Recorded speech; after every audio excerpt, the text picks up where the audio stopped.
बिजली उपभोक्ताओं की सेवा करते हुए जो शहीद हो चुके हैं बिजली आउटसोर्स के कर्मचारी, और इतने लोगों की तस्वीर यहाँ पर आपको दिखाई जा रही है। ये लोग जो है अब इस दुनिया में नहीं है। तो अभी हम मौजूद हैं इको गार्डन में, और इको गार्डन जो है लखनऊ में है, फेमस है। यहाँ पर लोग अपनी समस्याओं को लेकर आते हैं, धरना करते हैं, सरकार से और संबंधित अधिकारियों से मिलने की कोशिश करते हैं और अपनी बातों को रखते हैं। फिर उस पर जो भी निर्णय या फैसला देना होता है उस विभाग से जुड़े कर्मचारी या फिर हमारी सरकार के द्वारा लिया जाता है। अगर मैं आपको ये बैनर दिखाने का प्रयास करूं तो ये देख सकते हैं, बिजली उपभोक्ताओं की सेवा करते हुए जो शहीद हो चुके हैं बिजली आउटसोर्स के कर्मचारी, और इतने लोगों की तस्वीर यहाँ पर आपको दिखाई जा रही है। ये लोग जो है अब इस दुनिया में नहीं है। इनकी भावभीनी श्रद्धांजलि के लिए एक पोस्टर बैनर बनाया गया है, और ये आंकड़ा जो है इनके अनुसार इस पोस्टर में साफ तौर पे लिखा गया है कि 49 दिनों में 56 बिजली आउटसोर्स कर्मचारियों की दुर्घटनाएं हुई हैं, 30 की मौत हो चुकी है और 26 जो है गंभीर रूप से घायल हैं। और कितनी मौतों के बाद जागेगा पावर कॉर्पोरेशन का प्रबंधन। तो यहाँ पर मौजूद हैं ये लोग, हालांकि इनसे बात करेंगे इनकी क्या मांगे हैं और ये कितने दिन से हैं। आप लोग यहाँ पर क्यों बैठे हैं, कौन है और क्या आप लोगों की मांगे हैं? हम लोग बिजली विभाग में आउटसोर्स के कर्मचारी हैं, और मांग मुख्य रूप से ये है कि पावर कॉर्पोरेशन प्रबंधन द्वारा 2017 में एक आदेश किया गया था कि शहर के जिन बिजली घरों से 5 11 kV के आउटगोइंग फीडर निकल रहे हैं वहाँ 36 कर्मचारियों को, और देहात के बिजली घरों से जिन बिजली घरों से 3 फीडर निकल रहे हैं वहाँ 20 आउटसोर्स कर्मचारियों को तैनात किया जाएगा। इसी आदेश के तहत कर्मचारी तैनात भी थे। उस समय पूरे प्रदेश में 1.5 करोड़ उपभोक्ता थे। आज उपभोक्ताओं की संख्या 1.5 करोड़ से बढ़कर 3.25 करोड़ हो गई है, और जिन बिजली घरों से 5 आउटगोइंग फीडर निकलते थे आज 10 आउटगोइंग फीडर निकल रहे हैं।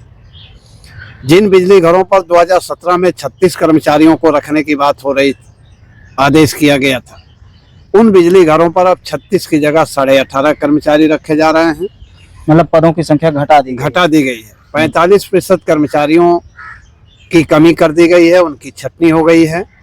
हजारों कर्मचारी बाहर कर दिए गए हैं। कर्मचारियों के बाहर होने के कारण कर्मचारियों की भारी कमी हो गई है।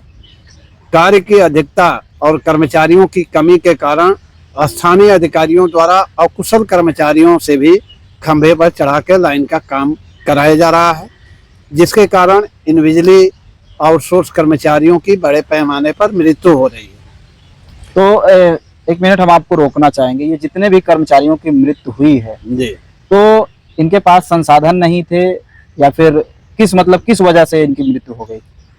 इनके मृत्यु का मुख्य वजह यह है कि इसमें से अधिकांश कर्मचारी ऐसे हैं जिनको खंभे पर चढ़ाया ही नहीं जा सकता है। लाइन का कार्य कराने के लिए कर्मचारी तैनात नहीं किए गए, बल्कि लाइन का कार्य करने वाले कर्मचारियों को हेल्प करने के लिए इन कर्मचारियों को तैनात किया गया था। लेकिन बताए ना अभी कि कर्मचारियों की भारी कमी है, जिसके कारण अधिकारियों द्वारा सभी कर्मचारियों को खंभे पर चढ़ा करके काम कराया जा रहा है, जिसके कारण दुर्घटनाओं में इनकी मृत्यु हुई।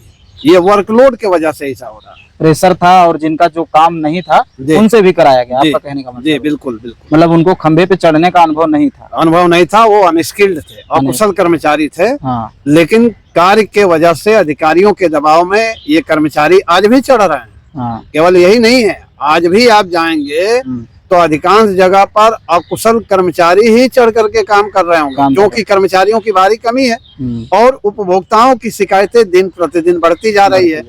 तो शिकायतों को दूर तो करना ही करना है। शिकायतें दूर नहीं होगी तो उपभोक्ता निचले स्तर के अधिकारियों पर दबाव बनाएंगे, और जब उपभोक्ता निचले स्तर के अधिकारियों पर दबाव बनाएंगे तो निचले स्तर के अधिकारी कर्मचारियों पर दबाव बनाएंगे। अब उनको ये नहीं दिखाई देता है कि हाँ ये क्या नाम है कि कुशल हैं या अकुशल हैं, उनको भेजना है, काम कराना है उनसे। तो ये जो गलतियां हो रही हैं, जो कर्मचारी जान गंवा रहे हैं, तो इसमें किसकी जिम्मेदारी है, आपके विभाग की कि या गवर्नमेंट की? किसकी लापरवाही? कर्मचारियों की संख्या प्रबंधन द्वारा घटाई गई है, इसलिए जिम्मेदारी तो पहली जिम्मेदारी प्रबंधन की है। जो पावर कॉर्पोरेशन प्रबंधन है मौखिक रूप से अपने स्वयं के आदेश का उल्लंघन करके ये संख्या घटाई गई है। कोई आदेश भी नहीं है कि इतने कर्मचारियों को रखा जाए, लेकिन मनमानी तरीके से, तानाशाही तरीके से इन कर्मचारियों की छटनी कर दी गई। तभी आप लोग यहाँ लखनऊ इको गार्डन में कितने दिन से हैं? अभी हम लोग आज तीसरा दिन इको गार्डन में बैठे हो गया। इसके पहले 28 जुलाई को हम लोग शक्ति भवन पर थे और वहां से फिर हम लोग यहाँ आए। तो कुछ सकारात्मक नतीजा निकला? अभी तक कोई सकारात्मक नतीजा नहीं निकला है। जैसे 28 को था वैसे आज भी है। तो आगे आप लोगों ने क्या सोचा है, कब तक ऐसे चलेगा और क्या आपकी मांगे हैं जो आप मतलब अपने विभाग से या सरकार से चाहते हैं? क्या मांगे? मांग ये है कि जो मानक है इनका 2017 का जो मानक है उस मानक को ध्यान में रखकर और उपभोक्ताओं की संख्या, दिन प्रतिदिन बढ़ती संख्या को ध्यान में रखकर कर्मचारियों की तैनाती की जाए। हटाए गए कर्मचारियों को कार्य पर वापस लिया जाए। तो अच्छा, जो कुछ पहले कर्मचारी ज्यादा थे उनको निकाला भी गया है क्या? पहले कर्मचारी ज्यादा नहीं थे। पहले कर्मचारी इनका जो 2017 का मानक है उसके हिसाब से थे। अब उस मानक में जितने कर्मचारी थे उसमें से 45% इन्होंने हटाया है। अच्छा, मानक के अनुसार जो थे जी, उसमें से 45% निकाल जी, उसमें से लगभग आधे। जी। अब इससे 45% यानी कर्मचारी आधे हो गए और उपभोक्ता दोगुने से भी बढ़ के ज्यादा हो गए। तो ऐसे स्थिति में जो कर्मचारी बचे हैं, जो काम कर रहे हैं, उनके ऊपर दबाव तो पड़ेगा ना। तो इसीलिए सब दुर्घटनाएं हो रही हैं। आपका क्या पद है और आप कहाँ के रहने वाले हैं? क्या नाम है आपका? जी, हमारा नाम राकेश कुमार पाठक है। मैं लखनऊ जिले का महामंत्री हूँ। अच्छा जी। तो अभी जो सरकार की स्थिति है, क्या लगता है आप लोगों की बात सुनी जाएगी? और अगर नहीं सुनी जाएगी तो फिर आप लोगों ने आगे क्या सोचा है? भाई, सरकार से सभी आशा रखते हैं।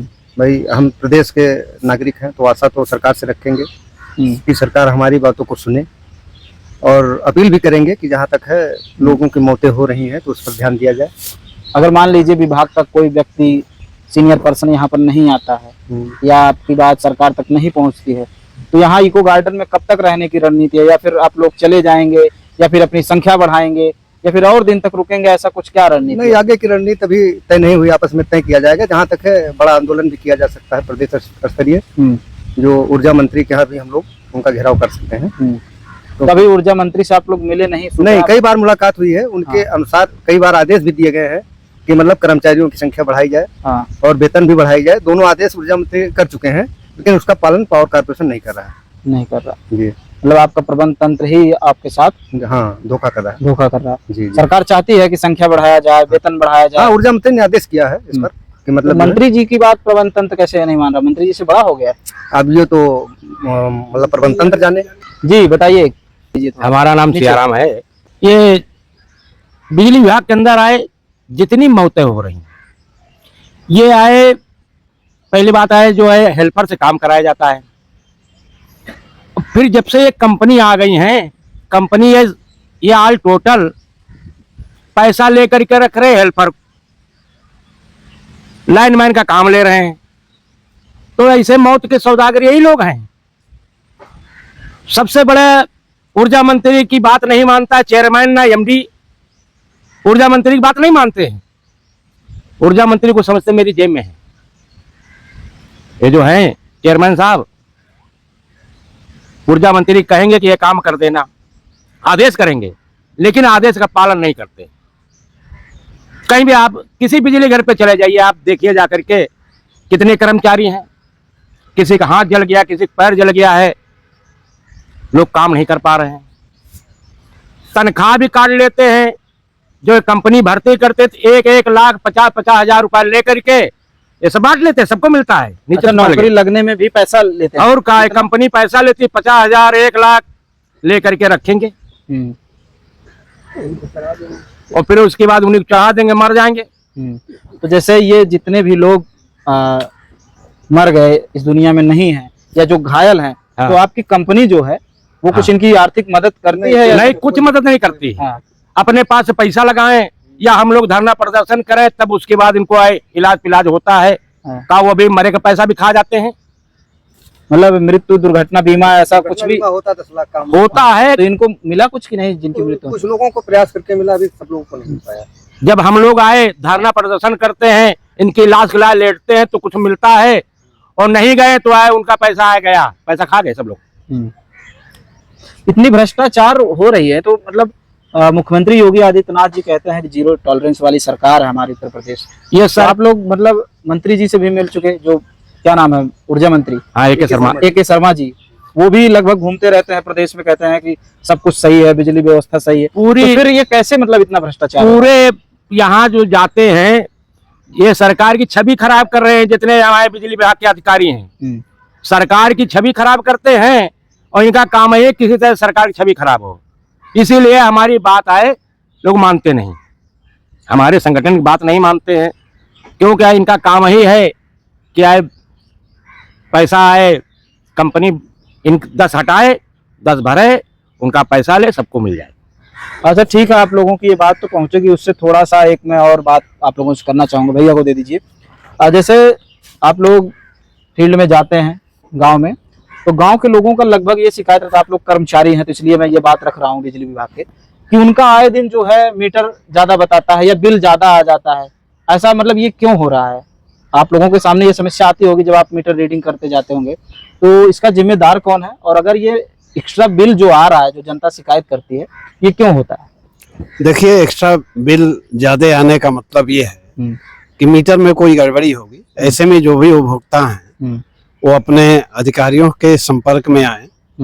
और रही बात इधर जो स्मार्ट मीटर लग रहे हैं, इसमें कुछ एडवांस जमा कराया गया था जिसको अब जो है उसको एडजस्ट किया जा रहा है।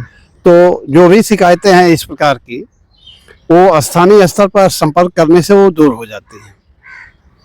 अच्छा, चलिए बहुत बहुत धन्यवाद। तो ये रिपोर्ट आपको कैसा लगा? और हम जो है विद्युत विभाग के कर्मचारियों के साथ थे, इनकी जो जेन्युइन मांगे थी, जो समस्याएं थी, जो भ्रष्टाचार था, उन सब मुद्दों पर बात हुआ। आपको क्या लगता है अपनी राय कमेंट बॉक्स में दे सकते हैं, और हमारे साथ जुड़ने के लिए चैनल को सब्सक्राइब कर सकते हैं। दीजिए अपने दोस्त भीमा चित्रा भीम को इजाजत, मिलते हैं अगली वीडियो। नमस्कार, जय हिंद, वंदे मातरम।